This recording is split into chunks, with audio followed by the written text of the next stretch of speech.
Jóvenes, señoritas, ¿qué tal? ¿Cómo están? Tengan ustedes muy buenas tardes. Vamos a dar inicio a una nueva clase del curso de literatura. Claro está que para realizar de manera idónea nuestra clase quisiera la confirmación del audio por parte de ustedes. ¿Estamos bien? Sí, profe, sí se escucha. Sí, se escucha. Sí, profe. Correcto. Sí, creo que en nuestra primera clase hubo unos cuantos problemitas, pero ya hemos ido superando esta situación. Muy bien, entonces vamos a trabajar el día de hoy acerca de aspectos concernientes al desarrollo de la literatura universal. Vamos a hablar en primera instancia acerca de la Edad Moderna, vamos a hablar acerca de sus principales características y aquí destaca un escritor muy conocido por todos ustedes. Me refiero a William Shakespeare, el autor de esa famosa tragedia titulada Romeo y Julieta. Posteriormente vamos a hablar acerca de la edad contemporánea y vamos a introducirnos en lo que significa el desarrollo del romanticismo. Vamos a ponernos algo sentimentales tal vez en esta clase, porque no solamente vamos a hablar de la historia de amor de Romeo y Julieta, sino también vamos a hablar de la trascendencia de Goethe o Johann Wolfgang von Goethe, como dicen algunos, ¿no? El autor de esta también novela representativa de este movimiento romántico. Me refiero a Las cuitas del joven Werther. Entonces, esto es lo que vamos a trabajar el día de hoy. Evidentemente, detallando pues lo que vamos a desarrollar, es decir, en aspecto del contenido, vamos a tener en consideración las épocas que encontraremos en el desarrollo de la Edad Moderna. Importantes movimientos culturales que allí se manifiestan. En cuanto al romanticismo, vamos a hablar de sus características, de la trascendencia de Goethe y detalles en torno al argumento y la temática de las cuitas del joven Werther. Así que yo sé que ustedes están muy ansiosos por recordar quizás el argumento de estas obras, pero paso a paso, ¿correcto? Espero que no hayan aquí alumnos identificados con tormentos amorosos, amores imposibles. De repente alguien por ahí, de alguna manera también se emparenta con el personaje principal. En fin, bueno, pero vamos. Literatura de la Edad Moderna. Entonces, para hablar de la literatura de la Edad Moderna, es necesario entonces entender qué significa la Edad Moderna. Para ustedes, estimados alumnos, ¿qué sería la Edad Moderna? ¿Cómo lo definirían? ¿Qué es para ustedes entonces la Edad Moderna? Por ahí me gustaría escuchar alguna opinión.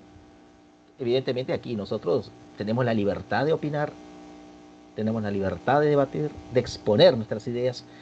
¿Qué se entiende por edad moderna?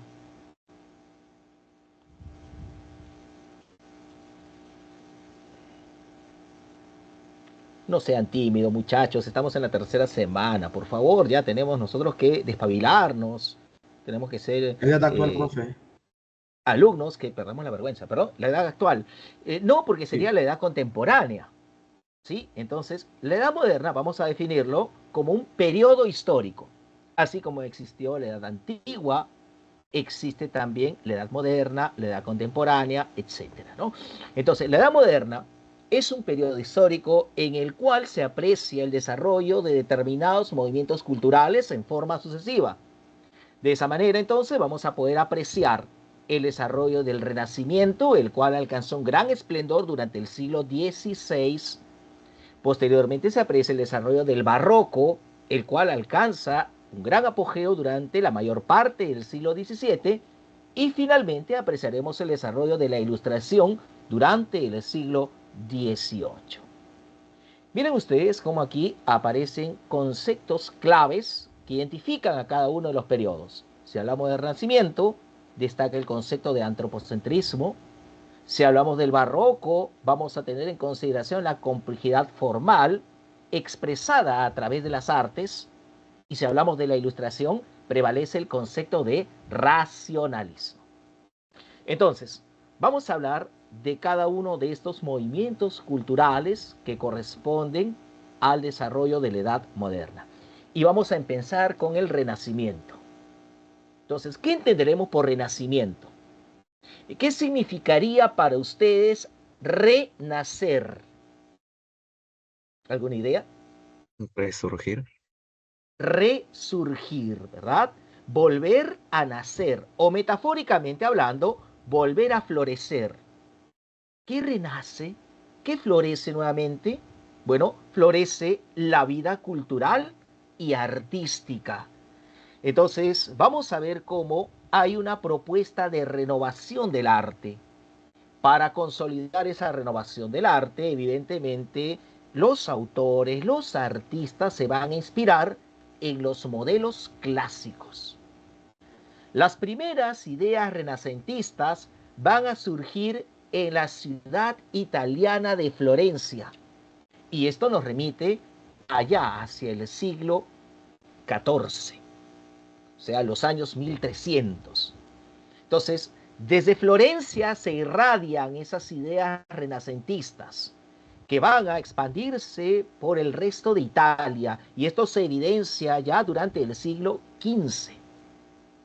Es durante el siglo XVI que las ideas renacentistas se manifiestan en la mayor parte de Europa occidental. Entonces, el Renacimiento y su propuesta de renovación artística irá de la mano con ciertos acontecimientos que experimentará la sociedad. La Edad Moderna es el periodo histórico que se desarrolla posteriormente a la Edad Media. Por lo tanto, va a haber una ruptura radical con respecto a ese periodo medieval. Entonces, si en la Edad Media, por ejemplo, se instaura un modo de producción llamado feudalismo, durante el Renacimiento apreciaremos la crisis que ha de experimentar el feudalismo. Y vamos a ver entonces cómo van a cobrar importancia las fuerzas del mercado y del capital. O sea, poco a poco se deja de lado ese trueque que se había impuesto durante el periodo medieval.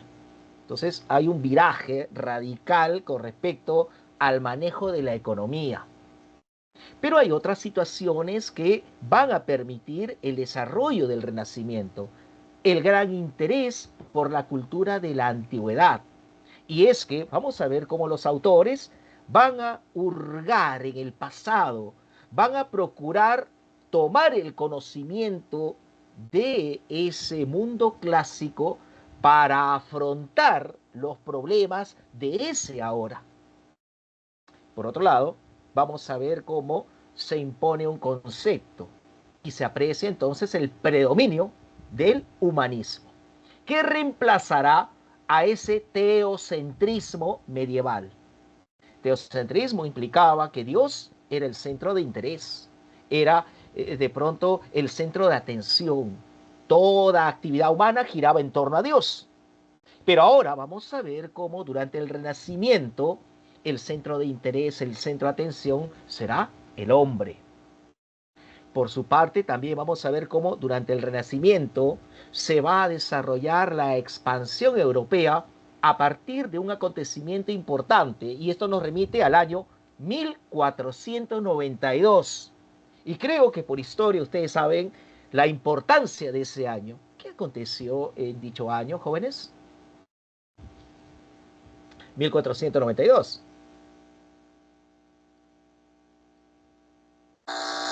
Explora América, creo. Correcto. El descubrimiento de América. El mal llamado descubrimiento de América, porque en realidad sería la invasión de América, ¿no? Pero bueno, vamos a llamarlo descubrimiento de América, ¿no? Entonces vamos a ver cómo esto permite el trazado de nuevas rutas, el impulso al comercio, etcétera, etcétera. ¿Qué más vamos a apreciar en el Renacimiento? Vamos a ver cómo el factor religioso deja de tener la trascendencia que tuvo durante el medioevo. Ya lo hemos visto con el dejar de lado el concepto de teocentrismo, y lo apreciaremos también cuando se funda una iglesia paralela a la que nosotros conocemos, la llamada iglesia protestante. Entonces, vamos a ver cómo el factor religioso, reitero, pasa a otro plano. Y finalmente, apreciaremos cómo surge el humanismo. Entiéndase a humanismo como una filosofía de vida. El humanismo entonces busca darle importancia obviamente al hombre y permite la consolidación del antropocentrismo, pero a su vez también vamos a apreciar el interés por las obras de esos autores del pasado, el interés por el conocimiento de esas lenguas como el griego y el latín. Y entonces Eso es lo que se impondrá durante el desarrollo del Renacimiento. Es importante mencionar también la labor desarrollada por los pensadores de la época. Y entre esos pensadores, por ejemplo, destaca la labor desarrollada por Desiderio Erasmo de Rotterdam, el autor de esa obra que ustedes están apreciando titulada Elogio de la locura. ¿Será el único representante del Renacimiento? No, porque encontraremos a otros pensadores, como es el caso, por ejemplo, de Michel de Montaigne, Luis de Camões, Torcuato Tasso, Nicolás Maquiavelo. Podríamos hablar de Tomás Moro, Ludovico Ariosto, entre muchos otros. Entonces, vamos a destacar aquí la importancia del Renacimiento. Muy bien, dejamos de lado este primer movimiento cultural, avanza el tiempo y al avanzar entonces vamos a ya ubicarnos temporalmente en el siglo XVII. En el siglo XVII aparece otro movimiento cultural, llamado en este caso barroco. El barroco se manifiesta en una época bastante difícil, una época en la cual proliferaban los conflictos políticos, una época en donde se evidencia una gran crisis socioeconómica. Todas estas situaciones entonces van a generar un gran pesimismo en los países más avanzados de Europa. Entonces, en medio de ese contexto se instaura el barroco. Si hablamos del arte barroco, que lo encontraremos a través de la literatura, a través de la pintura, a través de la escultura y la arquitectura, vamos a apreciar una característica común en todas esas manifestaciones, y es la complejidad formal. Entonces, ¿cómo se evidencia esa complejidad formal? Por ejemplo, lo vamos a poder apreciar en el plano arquitectónico, por ejemplo, cuando nosotros veamos formas recargadas en las fachadas de iglesias, cuando veamos de pronto algunas estructuras ondeantes en las columnas de construcciones, o ya, si pasamos al plano literario, lo vamos a poder apreciar, por ejemplo, con el manejo de ciertos recursos, llámese en este caso figuras literarias, como aquella que de pronto crea imágenes de sustitución. ¿Cómo se llama esa figura literaria de sustitución? ¿Recuerdan ustedes? Lo hemos trabajado hace un par de semanas. ¿Metáfora? ¿Metáfora? Metáfora, claro está, ¿no? O sea, vamos a ver cómo hay una superposición de imágenes, ¿no? Se quiere decir una cosa por otra. O de pronto vamos a ver aquella figura literaria que tiende a enrevesar las expresiones. Es decir, a alterar la sintaxis de los versos, de la prosa. ¿Cómo se llama esa figura literaria? Hiperbatón. Hiperbatón, claro, y por eso es que predomina durante el barroco el uso de la metáfora y el hiperbatón. Genera entonces ese efecto de movimiento. Y entonces la idea de movimiento durante el barroco será importante, porque a partir de ese concepto de movimiento, de dinámica, vamos a apreciar cómo el hombre será considerado un ser inconstante, un ser cambiante, un ser voluble y de vida pasajera.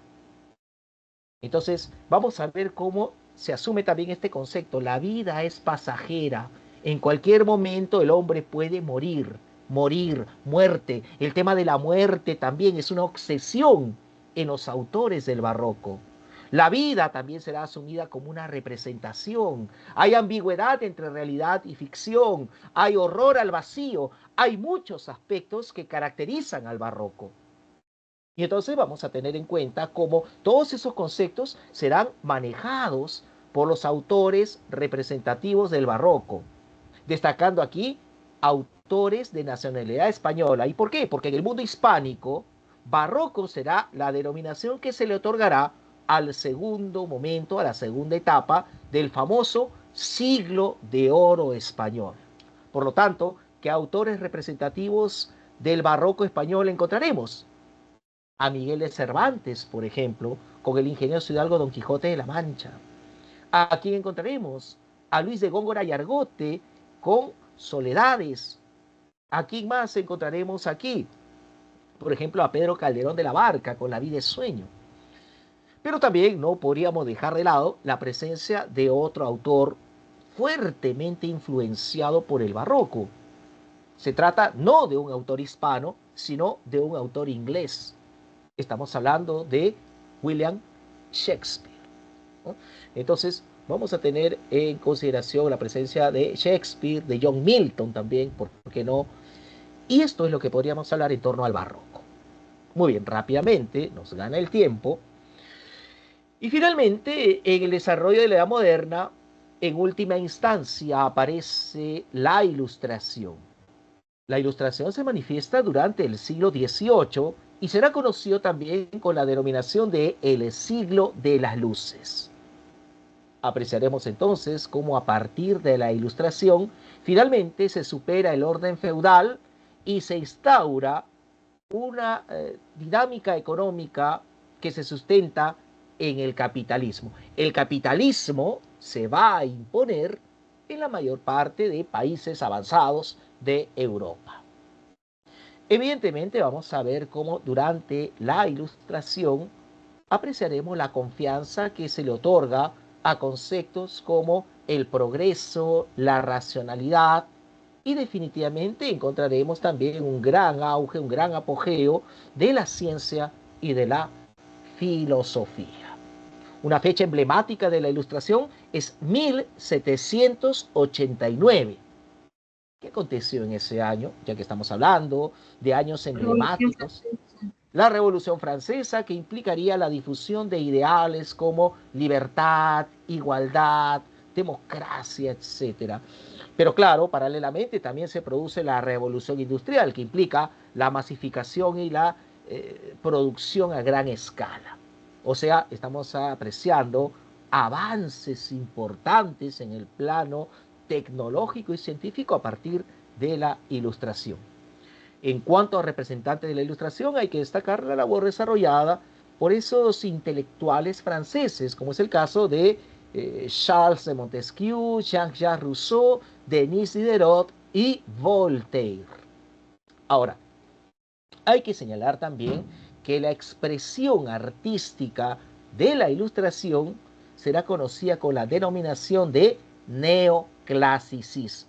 Una propuesta que se caracteriza fundamentalmente por el respeto a las reglas, a las normas, por la finalidad didáctica, por la verosimilitud, etc.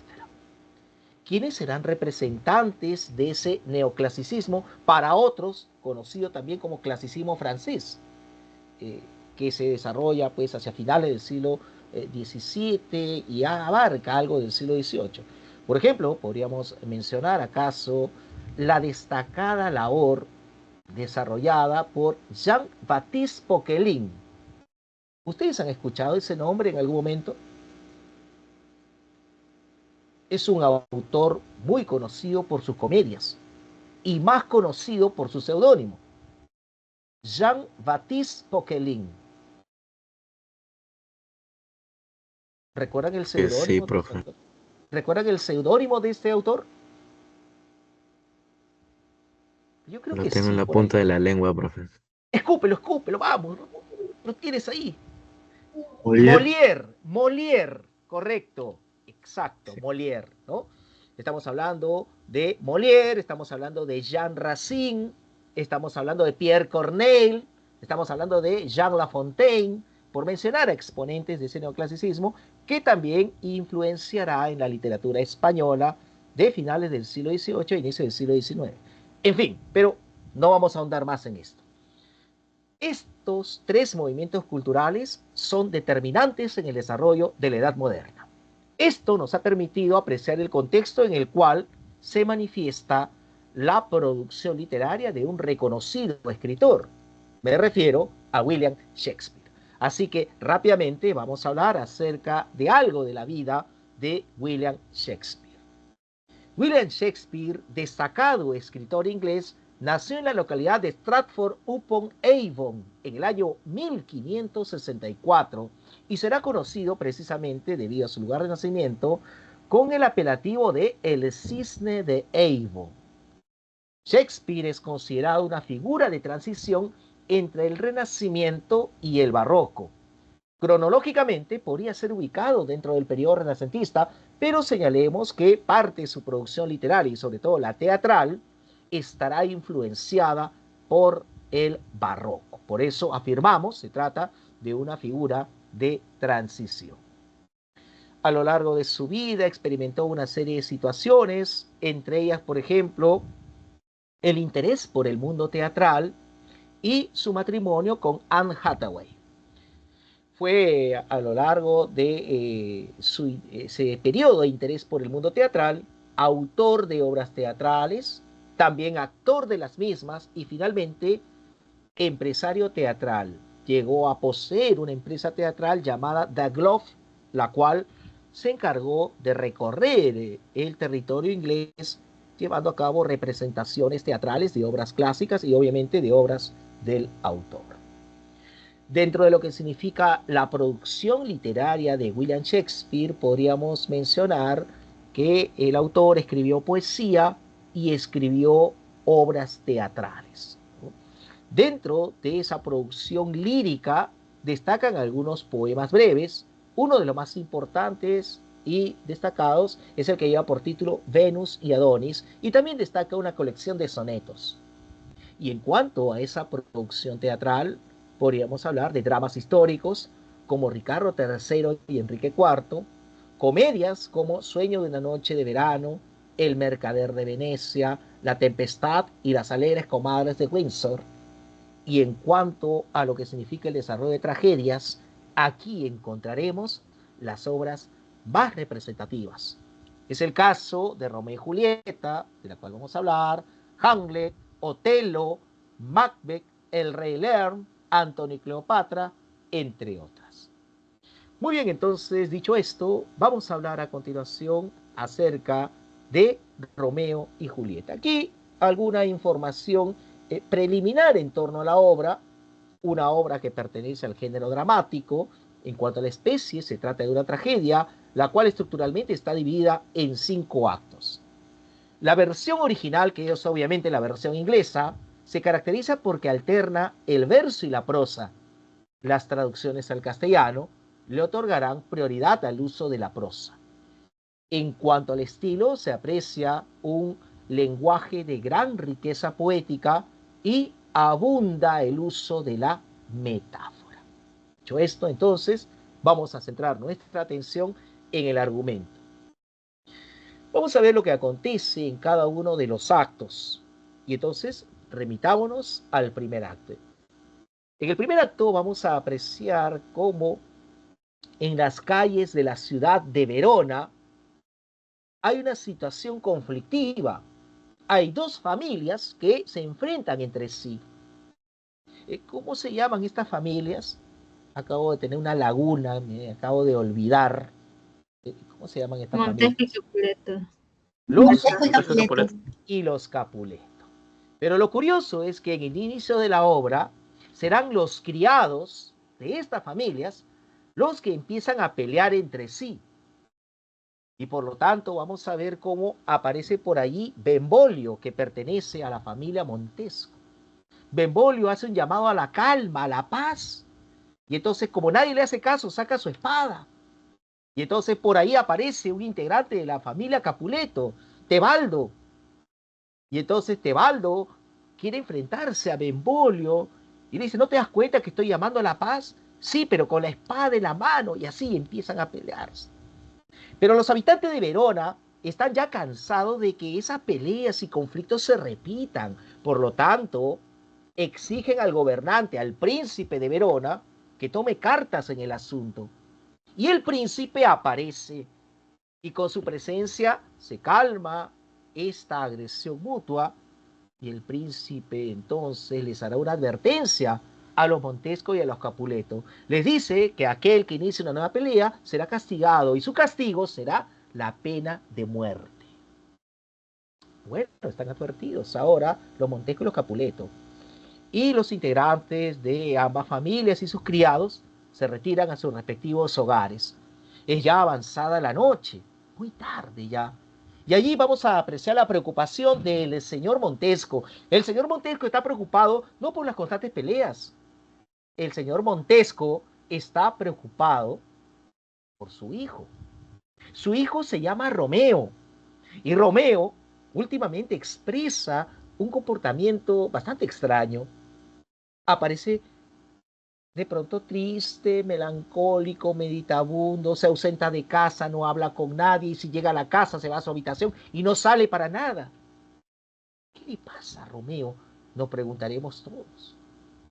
Y entonces Benvolio, que es el sobrino del señor Montesco, buscará descubrir qué es lo que acontece con su primo. Y el señor Montesco se retira y avanzan las horas, llega el amanecer y aparece Romeo. Romeo con esa imagen ya descrita, triste, devastado, cabizbajo, no quiere saber nada de nadie. Es como si hubiese visto en los resultados de examen de admisión, no alcanzó vacante, algo así, o sea, devastadísimo. Y entonces Benvolio le pregunta a Romeo, ¿dónde ha estado? ¿Por qué está así? Y al final Romeo confiesa. Y Romeo le dice que está experimentando una pena de amor. Ha pasado la noche llorando en el bosque. Y lo que vive, dice Romeo, es un amor no correspondido. ¿Qué pasa? Les explico. Romeo se había enamorado de una muchacha que pertenecía a la familia rival, imagínense, habiendo tantas mujeres en Verona, y se enamora de una muchacha que pertenece a la familia rival. Y entonces, ¿cómo se llama esta muchacha? A fin de cuentas, ¿de quién se había enamorado Romeo? Rosalina Capuleto. De Rosalina Capuleto, excelente respuesta. Sí, Rosalina era prima de Julieta. Romeo ni conocía a Julieta. Y entonces se había enamorado de Rosalina.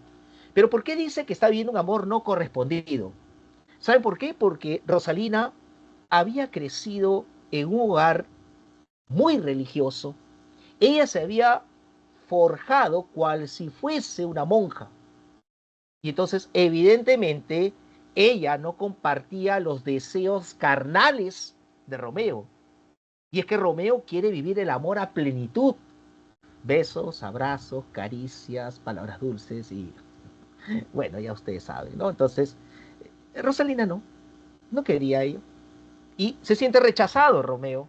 Y a esto llama amor no correspondido. Por eso sufre Romeo, por eso está triste. Y mientras Romeo experimenta esa gran tristeza, ¿qué es lo que pasa en el hogar de los Capuleto? En el hogar de los Capuleto, el conde Paris ha llegado de visita. El conde Paris quiere casarse con la joven Julieta. Y entonces el señor Capuleto le pide al conde que lo prudente sería que espere algún tiempo. ¿Cuánto tiempo? 2 años. 2 años, es tanto. Sí, entonces, ¿qué pasa en los 2 años? Y cuando mi hija ya tenga 15 años, podrá casarse con vuestra merced. Entonces, ¿cuántos años tenía Julieta en ese instante? Simples matemáticas, muchachos. ¿Cuántos años tenía Julieta en ese momento? 13, ¿no? 13 añitos. 13 añitos, así es. Entonces, vamos a ver cómo finalmente el conde París acepta. Muy bien, esperará ese tiempo. Y entonces la petición de mano será pretexto para que los Capuletos organicen un gran baile que es anunciado en las calles de la ciudad. Entonces, Benvolio se entera de ese baile y trata de convencer a Romeo de que participe de tal. ¿Por qué Benvolio quiere que Romeo vaya a ese baile? Porque seguramente a ese baile asistirá Rosalina. Y lo que pretende entonces Benvolio es que finalmente Romeo deje de pensar en Rosalina y se fije en otras hermosas mujeres de la ciudad de Verona. Y lo llega a convencer. Y a pesar de que el baile lo organiza la familia rival, van Benvolio y Romeo, provistos de máscaras para ingresar a la casa de los Capuleto. Al interior de ese lugar, Romeo se quita la máscara y trata de encontrar a su amada Rosalina entre la muchedumbre sin lograr su objetivo. Tebaldo, que es sobrino del señor Capuleto y primo de Julieta, reconoce la presencia de Romeo, quiere agredirlo, pero el señor de la casa se lo prohíbe porque no quiere problemas. Y es así como Romeo, mientras trata de encontrar a Rosalina, de pronto se deja atrapar por la hermosura de una joven muchacha que estaba allí. Y esa joven muchacha era nada menos y nada más que Julieta. Busca acercarse hasta donde ella y entonces le queda mirando fijamente a los ojos. Julieta también ve al muchacho. Julieta no tenía experiencias en bailes y en reuniones y entonces también se siente deslumbrada ante el muchacho. Los dos se miran y experimentan el amor a primera vista. Y entonces vamos a ver cuán felices se ven jóvenes y deciden pasar la noche juntos. Bailando, claro está, porque estamos en el baile, los Capuletos, no pensemos mal las cosas, y entonces vamos a ver cómo bailan durante toda la noche, y hablan de una cosa y de otra cosa, y hablan acerca de la religión, y hablan del amor, y hablan del pecado, etc. Cuando de pronto Romeo le roba un beso a Julieta, le da un beso en los labios. Y Julieta le dice: ¿qué has hecho, Romeo? Has dejado tu pecado en mis labios. Bueno, no nos hagamos problemas, devuélveme mi pecado, y la besa otra vez. Y entonces vamos a ver cómo así van a pasar la noche. Pero el baile concluye y los jóvenes tienen que separarse. Y al separarse entonces, finalmente, Romeo feliz conversa con Benvolio, pero conversando trata de averiguar la identidad de la muchacha y le dicen: ella es Julieta, Julieta Capuleto. Capuleto no puede ser de la familia rival. Y mientras tanto Julieta también conversa con su ama. ¿Y quién es ese joven tan apuesto? Ah, él es Romeo, Romeo Montesco. Montesco, no puede ser. Y así vamos a ver cómo descubren que pertenecen a familias rivales. Así termina nuestro primer acto. Acto 2. ¿Qué pasa en el acto 2?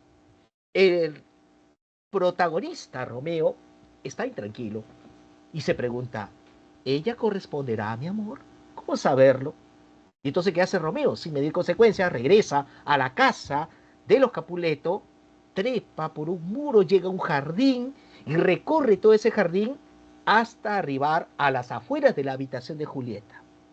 La habitación de Julieta tenía un balcón que se proyectaba a ese jardín y Romeo se esconde debajo de ese balcón, esperando salga ella en algún momento.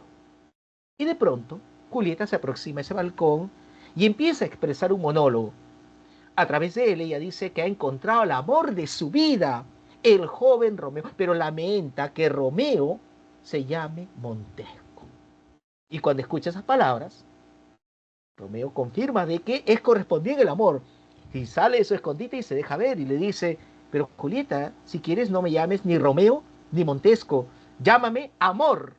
Y como apellido mío, llámame Amor mío. Entonces, vamos a ver cómo así veremos cómo los jóvenes se hacen promesas de amor. Y sin embargo, Julieta le hace una advertencia y le dice: espera, Romeo, si tus intenciones son buenas, seguramente tú buscarás casarte conmigo. Si es así, continuemos con esta historia. Pero si tú buscas otra cosa, ¿no? Ustedes ya saben. Entonces mejor olvidemos esto y separémonos. Romeo le dice que está tan enamorado que está dispuesto a casarse con ella. Y así veremos entonces cómo se hacen promesas de amor y se separan. Y se va Romeo. ¿A dónde se va? ¿A su casa? No. Recordemos que Romeo tenía por costumbre no llegar a dormir a su casa. Y entonces se va en busca de su mejor amigo. Su mejor amigo es Fray Lorenzo. El religioso está en su convento y ya está amaneciendo y ve arribar a Romeo. Y cuando llega él, Fray Lorenzo empieza a decir: otra vez tú, Romeo, llorando en el bosque. ¿Qué pasa? ¿No puedes olvidar a la muchacha? Y cuando de pronto el fraile pensaba encontrar un Romeo triste, encuentra un Romeo radiante, feliz, alegre, sonriente. ¿Qué pasa, Romeo? ¿Por qué estás feliz? ¿De dónde vienes? Vengo del baile de los Capuletos, así mirando al vacío. ¿Y qué has hecho ahí? ¿Con quién te has encontrado? No me digas que te has encontrado con Rosalina. No me digas que tú y Rosalina han estado juntos y por eso estás feliz. Y Romeo le responde y le dice: ¿quién es Rosalina? Celina ya fue, ya, cosa del pasado. Yo estoy enamorado de Julieta, le dice. Fray Lorenzo no está de acuerdo con esa relación, los jóvenes son así, volubles, cambian. Pero después lo piensa bien, lo medita, y bueno, él llega a la conclusión de que el amor entre esos jóvenes tal vez sería el medio a través del cual las familias Montesco y Capuleto se reconcilian. Romeo le dice que está dispuesto a casarse con Julieta y veremos cómo a través de la ama de ella se le pide a la muchacha que vaya al convento. Con el pretexto entonces de confesarse, ella acude y Fray Lorenzo casa a los jóvenes enamorados en secreto. Nadie más lo sabía. Y así concluye el acto 2. Acto 3. En el acto 3 vamos a apreciar cómo en las calles de Verona se encontraban Romeo, Benvolio y Mercucio, conversando amenamente cuando irrumpe Tebaldo. Tebaldo, otra vez conflictivo, el muchacho quería reclamarle a Romeo el haber ido al baile sin invitación y otras cosas, pero Romeo evade discutir con Tebaldo, no quiere discutir considerando lo que había dispuesto el príncipe y además era su primo político, no quería enfrentarse con él. Entonces, el lugar de Romeo será tomado por Mercucio. Mercucio y Tebaldo discuten y las cosas se exasperan a tal punto de que Tebaldo termina agrediendo y matando a Mercucio. Romeo entonces asume que esa muerte es su culpa y procura vengar dicha muerte. Busca a Tebaldo, se enfrenta con él y termina matando a Tebaldo. Romeo estaba pronto a huir, pero aparece el príncipe con su séquito y finalmente capturan a Romeo. Y entonces el príncipe descubre que Romeo había dado muerte a Tebaldo, pero Tebaldo antes había matado a Mercucio. Por lo tanto, se le aplicará un castigo drástico a Romeo. No la pena de muerte, pero sí otro castigo drástico. Y ese castigo será el destierro. Tendrá que irse de Verona para siempre. Y si vuelve, es muy posible que lo maten. Y entonces Romeo, muy triste y devastado, se va en búsqueda de Fray Lorenzo. Mientras tanto, Julieta, a través de su ama, se ha enterado de lo que había pasado. Julieta, no te imaginas, una desgracia, le dice su ama. En las calles de Verona, Romeo, Tebaldo, muerte, destierro, etc. Y entonces le dice, pero ¿cómo está Romeo? Te acabo de decir que han matado a tu primo. Ah, sí, sí, pero ¿cómo está Romeo? Ella obviamente estaba preocupada por su amado Romeo. Y entonces Julieta le dice a su ama que le envió un mensaje a Romeo y es así como ese mensaje indicaba de que Romeo debe buscar a Julieta. Y entonces, como en la vez anterior, ¿sí? Durante la noche, Romeo llega a la casa de los Capuleto, entra al jardín, no se deja ver, está en las afueras de la habitación de Julieta, pero ahora sí trepa el balcón e ingresa en la habitación de Julieta. Tengamos en cuenta que es la última noche en la cual Romeo vivirá en la ciudad, porque a la mañana siguiente, al amanecer, tendrá que irse para siempre. Y así veremos cómo Romeo y Julieta pasan la noche juntos. ¿Qué haciendo? Bueno, eso queda a la imaginación de todos y cada uno de ustedes porque la obra no da detalles al respecto. De repente, no sé, jugaron casino, no sé, vieron Netflix, ¿no? Resolvieron exámenes de admisión, no sé. Pero lo cierto es que la siguiente escena nos muestra ya el amanecer. Y en el amanecer Romeo se despide de Julieta y es el último adiós que ambos se dan. Julieta se queda demasiado triste, tan triste que no puede ella evitar derramar lágrimas recordando a su amado Romeo. Y a cada rato llora. Y entonces la familia ve esto y dice, pobrecita, tanto quería a su primo Tebaldo que ella no deja de llorar por él. Hay que evitar esa tristeza. ¿Y cómo podríamos evitarlo? Bueno, Conde Paris, le dijimos que espere 2 años. Olvídese, le espera. Venga, lo más pronto posible, contraiga nupcias con ella. Y así, entonces, vamos a ver cómo Julieta experimenta este doble conflicto. O sea, el amor de su vida se ha ido para siempre y encima le impone un matrimonio.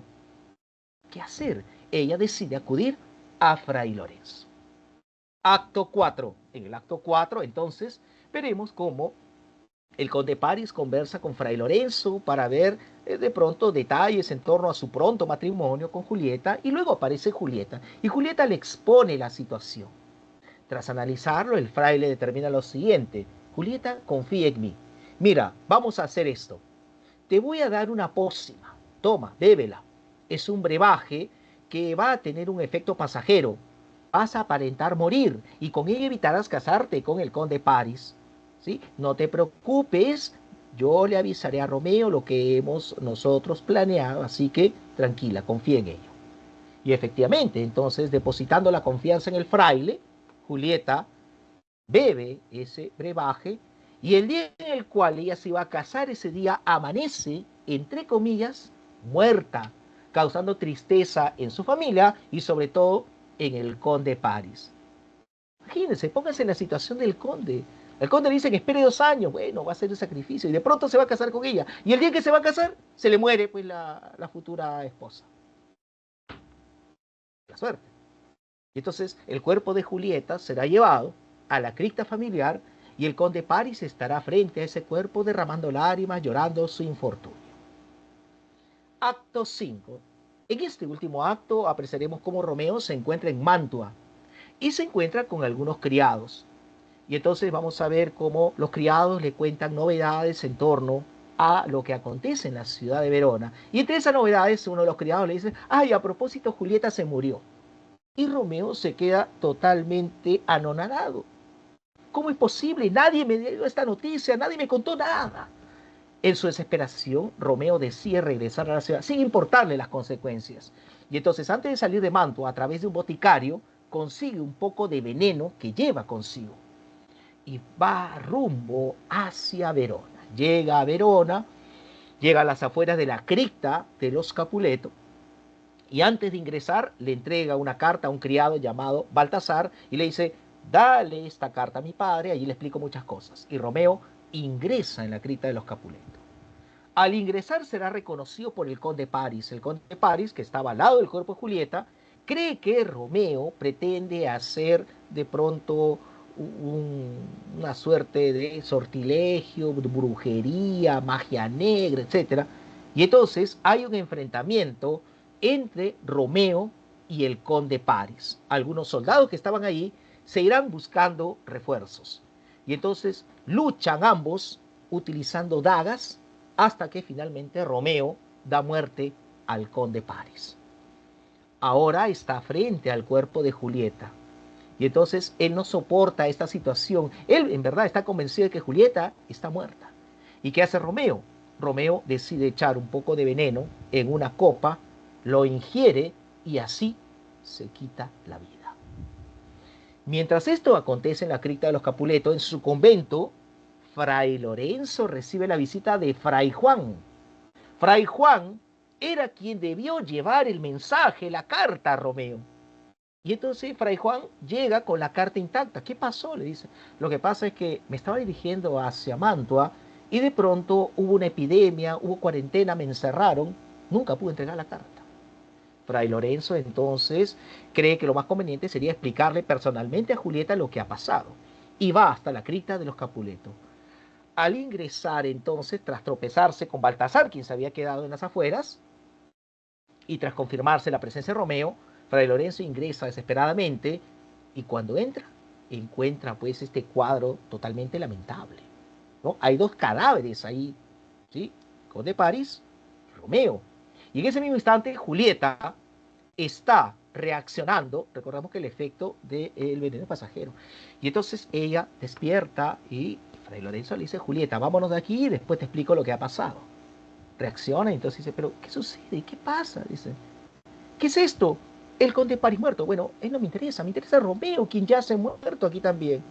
Y entonces Julieta no soporta ver que su amado ha perdido la vida.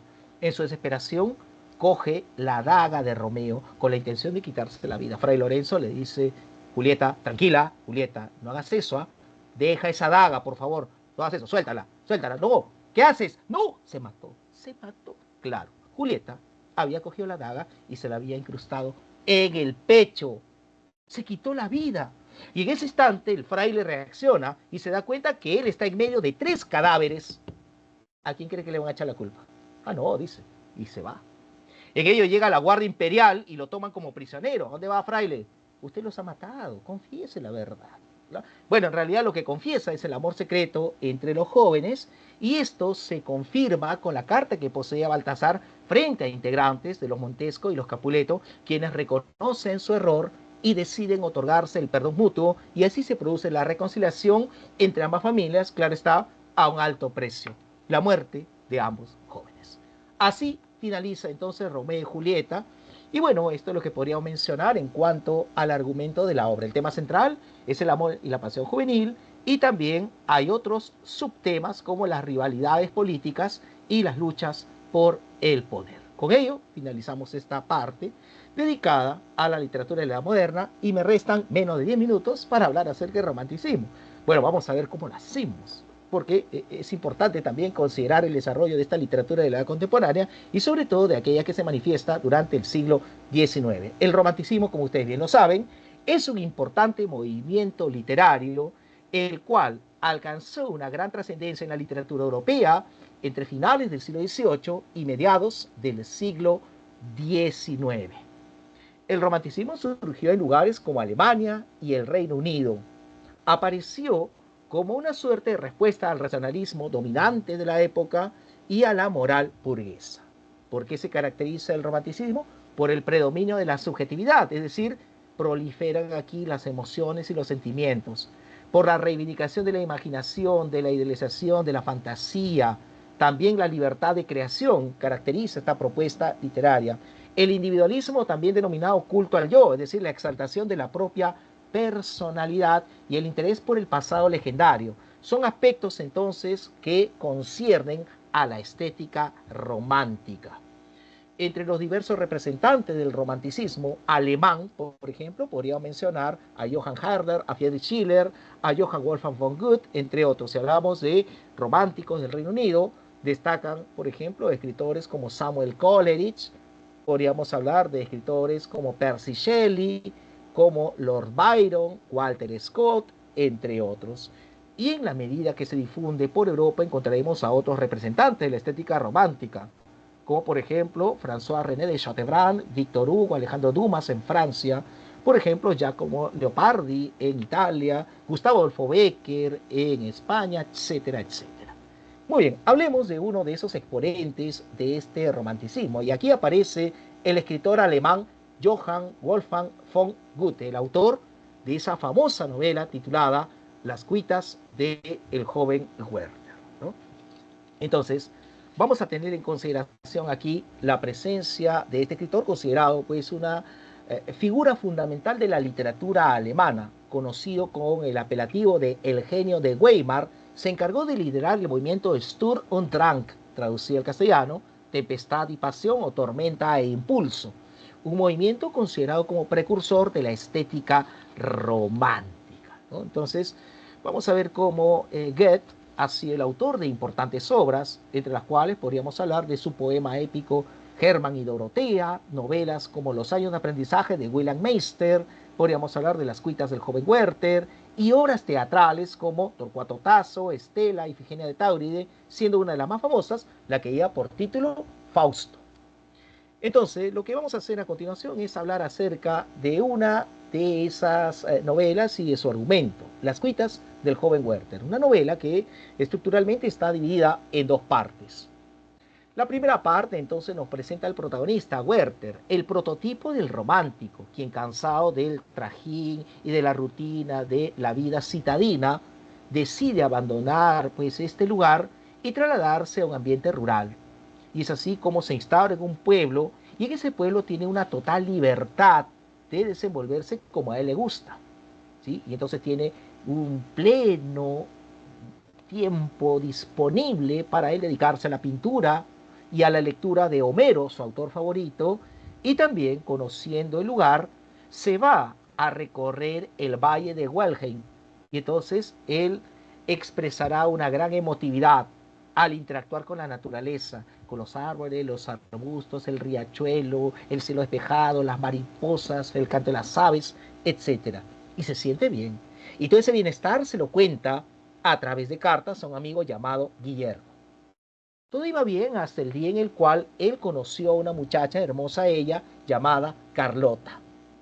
Y entonces él empezó a despertar una atracción especial hacia ella debido al buen trato de ella. Y también debido a que esta mujer, aparte de ser hermosa, era una mujer dadivosa, era una mujer que demostraba un gran afecto hacia su anciano padre y hacia sus hermanos menores. Entonces, ella lo trataba de una manera especial. O sea, le quedaba mirando a los ojos dulcemente, le hablaba con un tono bastante singular, lo cogía del brazo y le llevaba por sendos paseos por jardines. Y todo esto a pesar de que ella está comprometida con un hombre de negocio llamado Alberto, quien se encontraba ausente. Y entonces Werther siente una gran felicidad, pero lamenta que ella esté comprometida. Resulta que Alberto regresa de su viaje y se percata de esta situación, de que el muchacho constantemente visita a su futura esposa. Quiere saber qué pretende hacer este muchacho y se vuelve su amigo. Y al tratarlo descubre que Werther es un hombre inofensivo, incapaz de hacer daño a otra persona y permite las visitas a su mujer. Por su parte, miren cómo es, ¿no? Werther pensaba de que Alberto era un hombre indigno para Carlota, y esto lo hacía porque de pronto tenía la esperanza de que ella se fije en él. Y cuando conoce a Alberto se da cuenta de que es un hombre trabajador, es un buen muchacho, es un hombre ideal para... Y entonces Werther se siente muy triste. Y le explica esta situación a Guillermo. Y Guillermo le da un consejo y le dice de que, bueno, si no hay posibilidades para alcanzar el amor de ella, lo mejor sería olvidarla.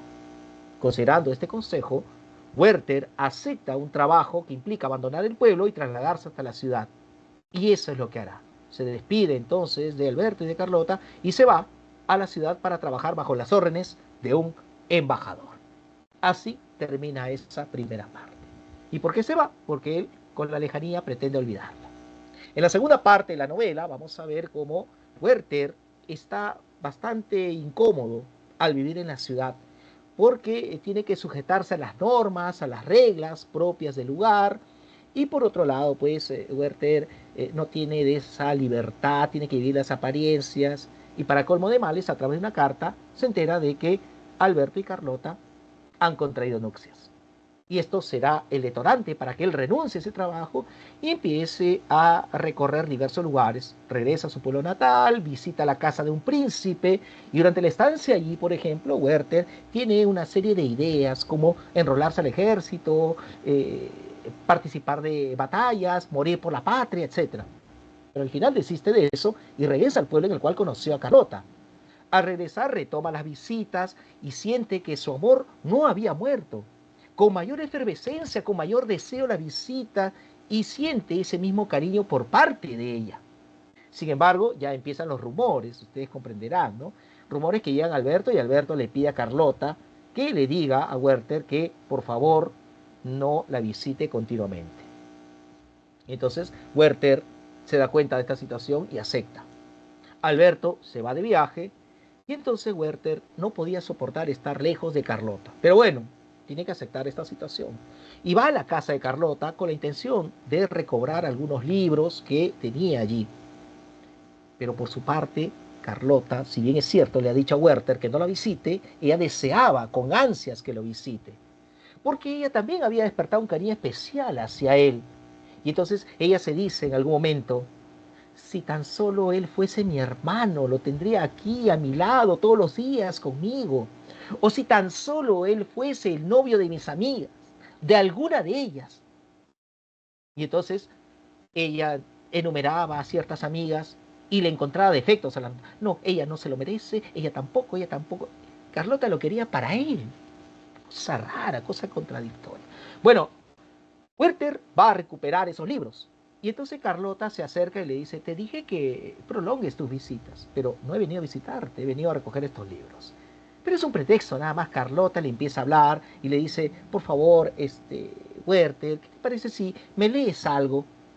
Y justo Werther había estado traduciendo algunos versos y le lee unos versos en donde se cuenta una historia de amor imposible. Es como si Werther se estuviese confesando a través de esos versos. Y Werther ya no lo soporta más, ya no soporta lo que está sintiendo y frente a ella derrama lágrimas, hasta se arroja a sus pies y se pone entonces de rodillas ante ella. Le coge las manos, no sabe qué hacer, y entonces Carlota también reacciona de una manera singular. Con las manos trata de que se reincorpore Werther, los dos tienen las manos cogidas, y de pronto ella las aproxima hacia sus senos, hacia su pecho, hacia su regazo, y Werther siente que está en el cielo, siente que está en las nubes, en el paraíso, y allí se arma de valor y se acerca a Carlota con la intención de besarla. Pero recordemos que ella es una mujer casada, honorable, le debe respeto a Alberto. ¿Cuál será la reacción de Carlota? ¿Qué hace Carlota? ¿Saben lo que hace? Nada. Se deja llevar por el momento. Y sus labios se unen y entonces vamos a ver cómo se dan ese primer y único beso. Hasta que Carlota reacciona y con voz débil le dice, Werther. Él no reacciona. Werther. Y al final, Werther. Y lo empuja. Y ahí de inmediato aprovecha y ella se va a una habitación y se encierra allí. Werther llama a la puerta, quiere explicarle lo que ha motivado ese impulso, pero ella no sale. Werther incluso hasta llega a llorar y se desmaya hasta que cuando un criado llega después de algún tiempo, él se incorpora y se despide de ella. Se despide con un adiós, pero es un adiós medio extraño. Le dice adiós para siempre. ¿Y por qué dice esto Werther? Porque él se había dado cuenta de que está viendo un triángulo amoroso y en él alguien debe perder la vida. ¿Y quién debería perder la vida? No es Alberto, no es Carlota, es él. Él consideraba de que el suicidio es la única vía para expiar toda esta situación lamentable. Y entonces, con el pretexto de que va a realizar un viaje, le envía una carta a Alberto, quien había regresado, y a través de esa carta le pide que le preste las pistolas que Alberto tenía colgadas en la pared de su casa. Las pistolas son descolgadas por Carlota y él entrega al criado que lo llevará ante Werther, pero temiendo que éste haga algo en contra de su propio ser. Y Werther, en vísperas de Nochebuena, toma la fatal decisión de quitarse la vida. ¿Cómo? A través del uso de una de esas armas. Se apunta por encima del ojo izquierdo y se dispara. Y en la mañana siguiente un criado encuentra a Werther en medio de un charco de sangre. Werther, a pesar de que se han reventado los sesos, seguía respirando, seguía todavía con su corazón latiendo. Y entonces se le brindan los cuidados del caso, pero su muerte era inevitable. Así veremos cómo Carlota y Alberto se enteran de lo que ha pasado, no lo podían creer, y a mediodía Werther pierde la vida. Las personas cercanas a él se entristecerán, estarán pues bastante tiempo ahí lamentando la decisión del protagonista, y ese mismo día, pero ya en la noche, Werther será enterrado en un lugar cercano a un sendero sin la presencia de ningún religioso, y Alberto no tuvo el valor para despedirse de nuestro protagonista. Esa es la novela entonces que de pronto vamos a trabajar el día de hoy, y definitivamente nosotros vamos a analizar a continuación pues lo que significaría el desarrollo de los temas y qué temas aparecen en las cuitas del joven Werther. Podríamos hablar de temas como el deseo amoroso, el amor prohibido, la exaltación de la naturaleza y la vida burguesa. Para finalizar, estimados alumnos, solamente mencionarles de que la novela fue publicada en el año 1774, pero después fue reelaborada y a partir de la publicación de 1782 tiene la estructura con la cual la conocemos en la actualidad. Se trata de una novela epistolar debido a su estructura que nos presenta una sucesión de cartas. Y finalmente hay que señalar que con su publicación se inicia el romanticismo intimista y sienta las bases para el desarrollo de la novela moderna. Entonces, ¿por qué es importante las cuitas del joven Werther? Porque es una novela que describe en detalle cómo es la vida burguesa en contraposición a la personalidad de nuestro protagonista. Y entonces, ¿cómo es la personalidad de Werther? ¿Cómo la hemos definido? Bueno, la hemos definido como un personaje que se caracteriza por su idealismo, es un personaje el cual también se caracteriza por esa capacidad de emocionarse frente a la naturaleza y además también por esa pasión exaltada.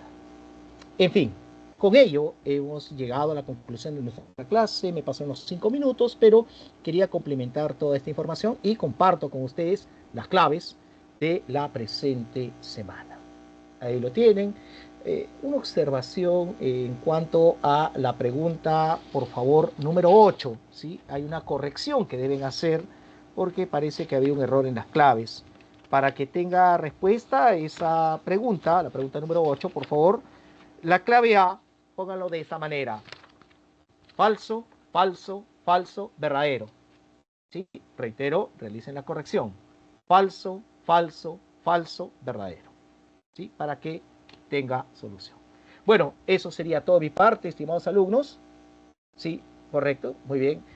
Y bueno, nos estaremos reencontrando para otra cita literaria la siguiente semana. Bien, jóvenes, muchísimas gracias. Cuídense bastante. Repasen, revisen. Gracias, profesor. Sí. Chao, cuídense. Cuídense, profesor. Nos vemos. Hasta luego, profesor. Gracias. Chao, chao. A ustedes.